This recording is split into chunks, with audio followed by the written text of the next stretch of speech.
Our guest on This is America in the World is Dr. Arikana Chihombori-Quao. Her Excellency is the Ambassador representing the African Union in the United States, and she's chair of the African Union African Diaspora Health Initiative. The Ambassador has practiced medicine in Tennessee for 25 years. Madam Ambassador, so good to sit with you today. Thank you for having me. But talk about Africa. When you look at Africa today, what do you see? I see an amazing continent, a continent that is endowed with everything and anything the world could ever need. I see a continent that is full of hope, a continent that has some of the most incredible, resilient people I've ever met. When you really honestly look at what Africa and these people have been through, most other ethnic groups would be extinct by now. But we are resilient. We are human beings who are just so committed to survive against all odds. But nonetheless, we are waking up. We're also a continent that's been sleeping. Let me say we were put to sleep. We were awake, and then we were put to sleep. Now it's time that we wake up back to our greatness again. What is the damage that has been sustained because of colonial rule and apartheid?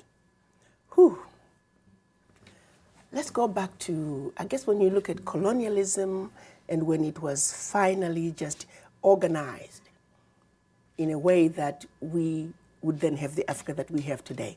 For Africa, I'll take it back to the Berlin Conference. That was held from November of 1884 to February of 1885.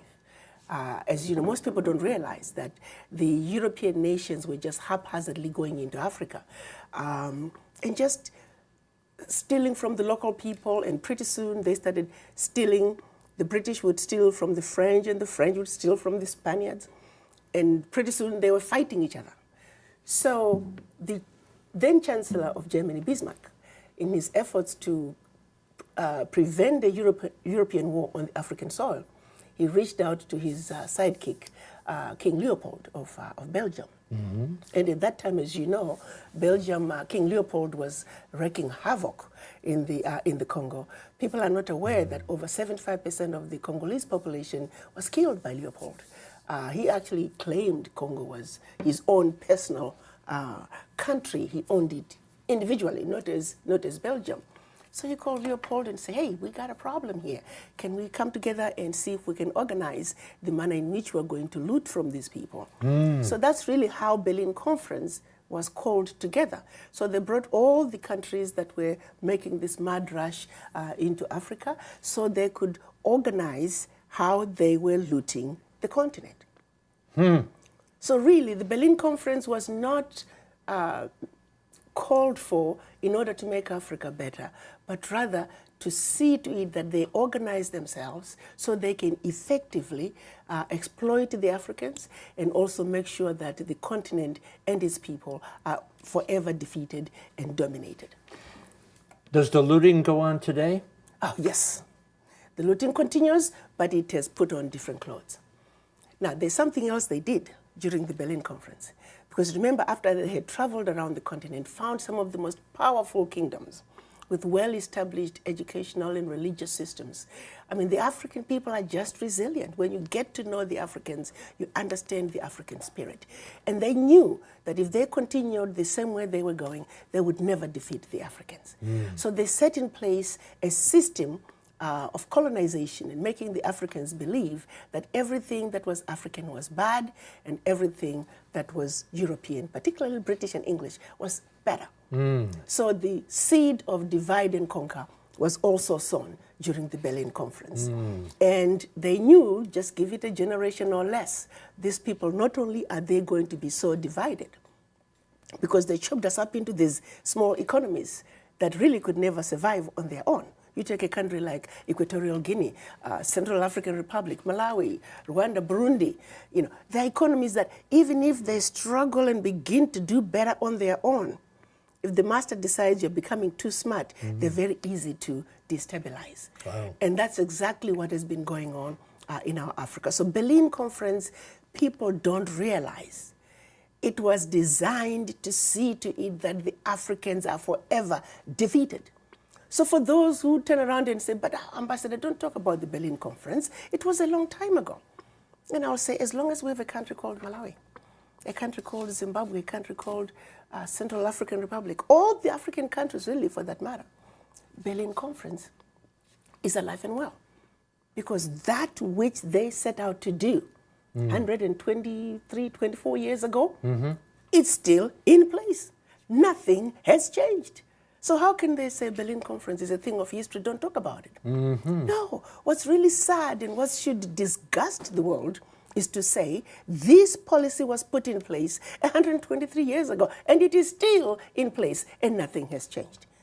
But what's really worse is when you look at what France did to the Francophone countries in 1958, when they were living, quote unquote, leaving the continent. They gave the Francophone countries two choices.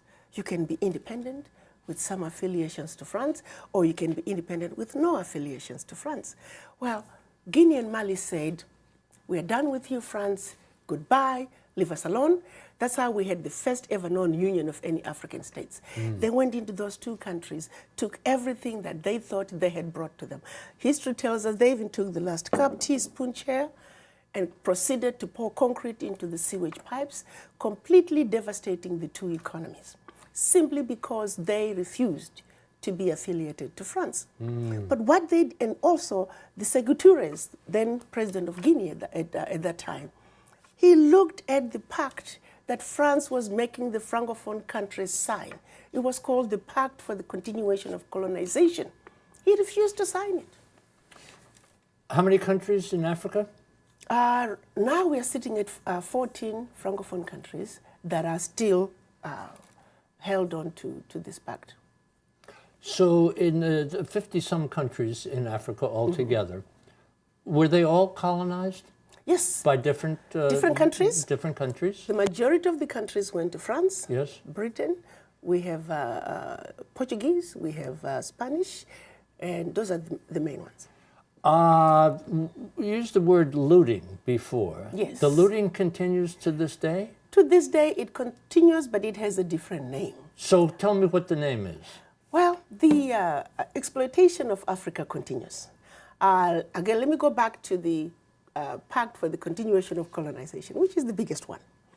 The Francophone countries were told, because we brought you the idea that you can sit at a table and eat with a fork and knife, we brought you tea, we built some roads and told you about going to school, we're going to call that colonial debt. So there's a fee for that, and you need to pay for it. They were also told that you must speak French as your official language, and it must be your language of instruction in schools, and we will be the one to design your educational system. And then also, your money. 85% of your bank reserves, you will keep them, you'll deposit them with the French bank, and we will take that money and invest it in the French stock market, but we don't have to tell you what the returns are on your money. So collectively, all the Francophone countries that signed that pact, their funds, the 85% of their bank reserves, are invested under French name. Got to hold that because we're getting behind on a little break. We are talking with the ambassador who represents the African Union here in the United States. And Her Excellency is giving us an amazing look inside Africa back then and today. Sit tight. This is America and the World. This is America and the World is brought to you by Whittle School and Studios, the U.S.-China Education Trust and F.Y. Chang Foundation, guided by Julia Chang Block, President, the League of Arab States, the Republic of Haiti, the Rotondaro Family Trust, Japan, history, hospitality, and advanced technology, sharing tomorrow. The Forerunner Foundation, dedicated to forward-thinking public policy. And the Embassy Series, uniting people through musical diplomacy, presenting international artists in diplomatic settings. Madam Ambassador, about 50 countries, a little bit more, 50 countries? 55. 55. Population of Africa? 1.27 billion. 1.27 billion people. Mm-hmm. Give me a couple of success stories. Success stories, we are having increased rates of literacy. We have many African countries that are increasing their GDPs. 6 of the top 10 fastest growing economies in the world are in Africa. Mm-hmm. So there's a lot of good news coming out of Africa. But again, because of this same strategy of branding Africa as a diseased and dying continent, where people are constantly at war with each other, people are not seeing the good news out of Africa. So what are the myths? What are the myths about Africa? Just name 3 things that we should get in our minds, that when Africa is in the conversation or Africa is in the news, that we should be thinking about. 3 myths. 1, Africa is the richest continent on earth by far. Hello? No, yes. no continent comes even close. 1. 2, we are all Africans because life began in Africa. Life as we know it, I can tell you, my brother, right now, you do your DNA testing, I can tell you a good 50% of you is African. We are all Africans. And thirdly... Proud to be. Proud to be. Thank you. Thank you. Thank you.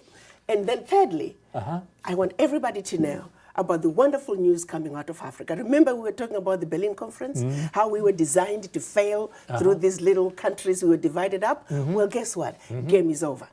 April this year, we saw our leaders come together and signing the African Continental Free Trade Agreement. Yes. Yes, so we have 50 countries that have already signed, and we're going through the process of ratifications. We only need 22 of the 50 to ratify. Already we have 10 ratifications deposited with the African Union. So free trade agreement in Africa. In Africa. For African countries. We're going to negotiate as one bloc. We have made a commitment as Africans that the only way we can survive, which is what our Pan-African fathers wanted, to speak with one voice, one continent, one voice. And we're finally getting there. We're finally beginning to bury the Berlin Conference. Okay, African Union. What is it? What is it all about? African Union. Remember when our Pan-African leaders met in 1964 and created OAU? It was during that wonderful Organization of African Unity. That's when Kwame Nkrumah proclaimed Africa was for the Africans and African Union now. 55 years later, we are yet to attain that perfect African Union. But that's okay. We are getting there. He also proclaimed you were not African because you were born in Africa, but rather you were African because Africa is born in you. Now, this is the most beautiful part. Yes. Nice. As I've lived in this country, I've met many people who may never have been born in Africa or never have even set foot in Africa, but they have Africa born in them. So I see a lot of brothers and sisters who may not look like me, but they're definitely Africans. Since 1964, after the creation of the OAU, the whole purpose of the OAU was to rebuild the Africa and destroy the boundaries that were imposed upon us during the Berlin Conference. It's been difficult because remember that seed of divide and conquer, it's deep among us. Trying to get us to work together, we are so divided among tribal lines, religious lines, even now racial lines and national lines. So we are very divided people. But getting us to realize that we are suffering from the legacy of colonialism is work in progress. We must keep preaching. People must have a serious conversation with the image in the mirror because the healing starts here. How about your job, your mission?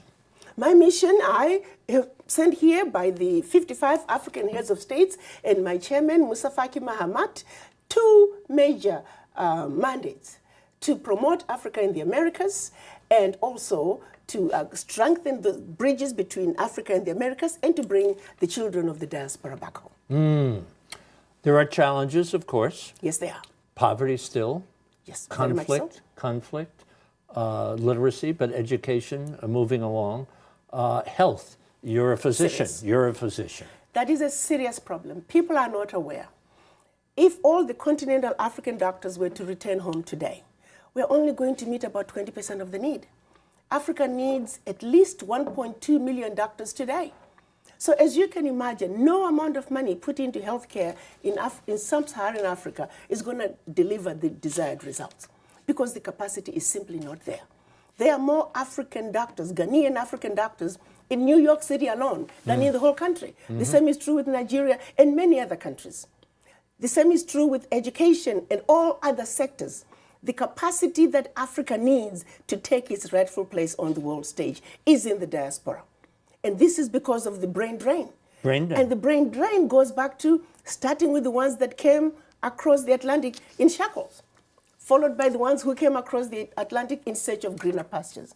The result is the only ingredient that is missing for Africa to move forward are its children. So that is why the African heads of states and the African Union Commission are committed to see to it that we repatriate, we reverse the brain drain.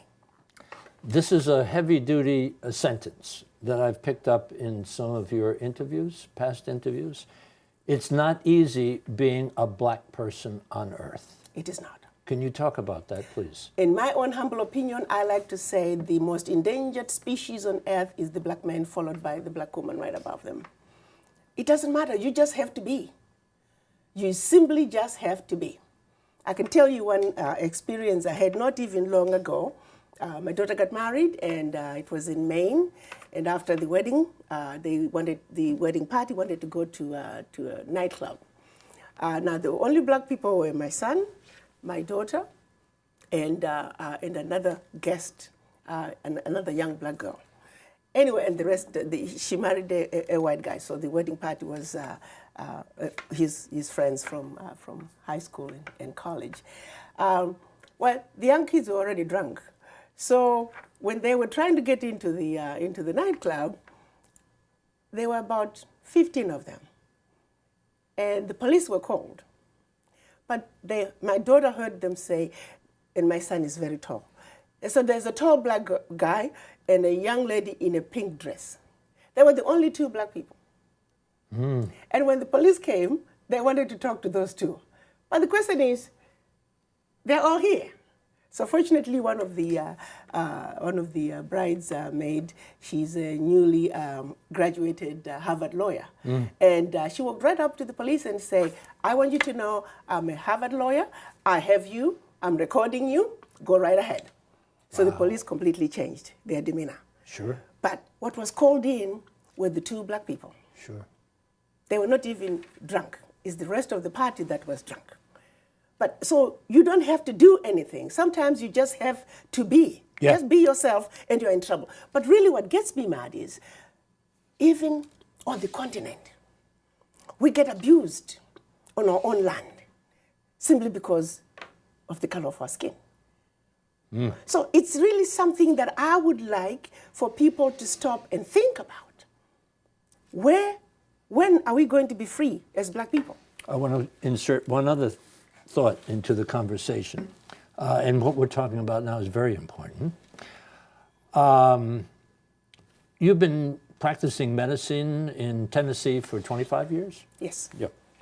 I read something which said, talking about African Americans and Africans in the United States, they're saying that it is very difficult and it is a daily task for a black person to fit into white society. Absolutely. But the question is, here's the way I look at it. Why should we even try to fit into anything? This is our world. I don't need to try to fit into anything. I just want to get along with you. Yeah. I don't need to try to fit into anything. Right. And if you don't want to get along with me, fine, have it your way. Right. We need to, the reason we feel like we should fit in is because we are coming into this conversation from a level of inferiority. Yeah. Why do we feel inferior? And a superiority on the part of the white. Thank you. So we're coming in feeling inferior, they're coming in feeling superior. There is no conversation between white and black. That needs to be addressed, and we must pull this bull by the horns. As black people, we need to move up and realize that we're just as good as anybody else, and the white people need to get off their high horses and come down. So we can have a real meaningful conversation, much needed conversation. And that's part of why I'm here, because I realize there's so much misunderstanding between Africans do not understand the Americans. The Americans do not understand the Africans. It gets in the way of trade. If you look at AGOA implementation, that simple legislation that is meant to help African businesses, we're not benefiting from it, because when the African businesses hear about doing business in America, America is so hard.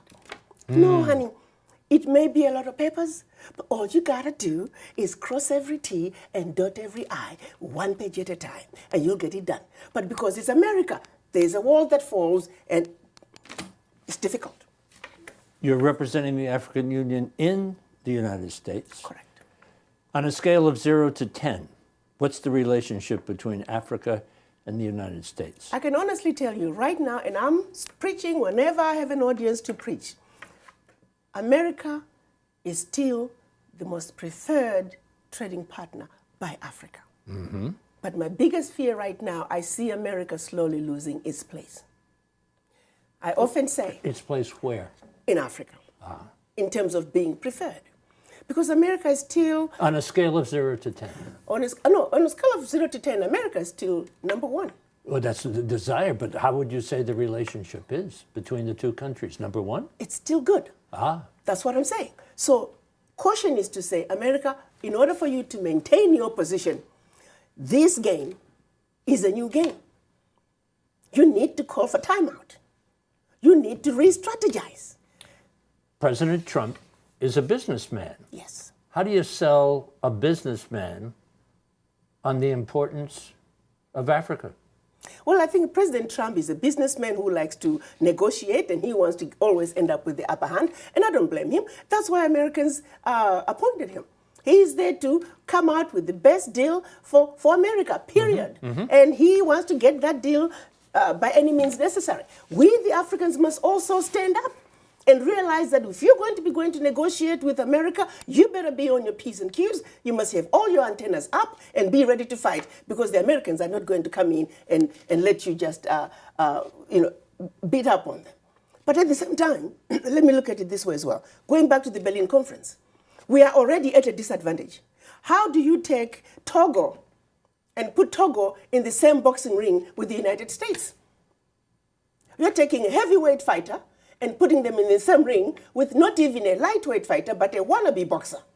This is the position that African countries are finding themselves in. They are not heavyweights. These are little boys who are constantly being put in the same heavyweight boxing ring with the big boys. Now, when we come together as a continent, as Africa, we are a heavyweight. We belong in the same boxing ring with the United States, with China, with India, with Europe. Rightful place? Going for the rightful place. Rightful place, because right now we vacated that place and others have been taking that place. Game is up. Africa must take its rightful place. As one continent, one heart, one voice. Will we see a new Africa? It's going to happen. Absolutely. It's on the way. I was talking to my chairman just last week. He told me January we'll have all the ratifications we need, and the African Continental Free Trade Agreement is moving, it's steaming right ahead. And the children of Africa are going to speak with one voice, and our Pan-African fathers from 1964, wherever they are in their graves, they are doing flips, because finally, Africa is going to be whole again. So you have hope? Very much so. That's all we got. What are we missing? The understanding and appreciation of Africa and its people. What's the biggest lesson you've learned in your life? The biggest lesson I've learned in my life is that love conquers all. And that if we can just love each other and accept each other as humanity, regardless of the color of your skin, because this really is, the color of your skin is nothing. At the end of the day, we are one. So if we can just learn to love and respect and appreciate each other, this world is an amazing place. So when we look at the news, television, or hear it on radio, or pick up a newspaper, one thought you want us to take. One thought. Africa is an amazing continent. And everything that you have read negative about Africa, it is all false. Take another look at Africa with a clean eye. Take another look at Africa with a clean eye. Absolutely. Lovely. Madam Ambassador, thank you so much for the education. Thank you so much. Thank you for having me. Thank you. Thank you. For information about This Is America and the World, and to watch all of our programs, visit our website, thisisamerica.net, and look for us on Facebook and Twitter. You can listen to all of our ambassador interviews on our podcast, The Ambassador Series. It's available on our website and iTunes. This Is America and the World is brought to you by Whittle School and Studios, the U.S.-China Education Trust and F.Y. Chang Foundation, guided by Julia Chang Block, President, the League of Arab States, the Republic of Haiti, the Rotondaro Family Trust, Japan, History, Hospitality, and Advanced Technology, Sharing Tomorrow. The Forerunner Foundation, dedicated to forward-thinking public policy. And the Embassy Series, uniting people through musical diplomacy, presenting international artists in diplomatic settings.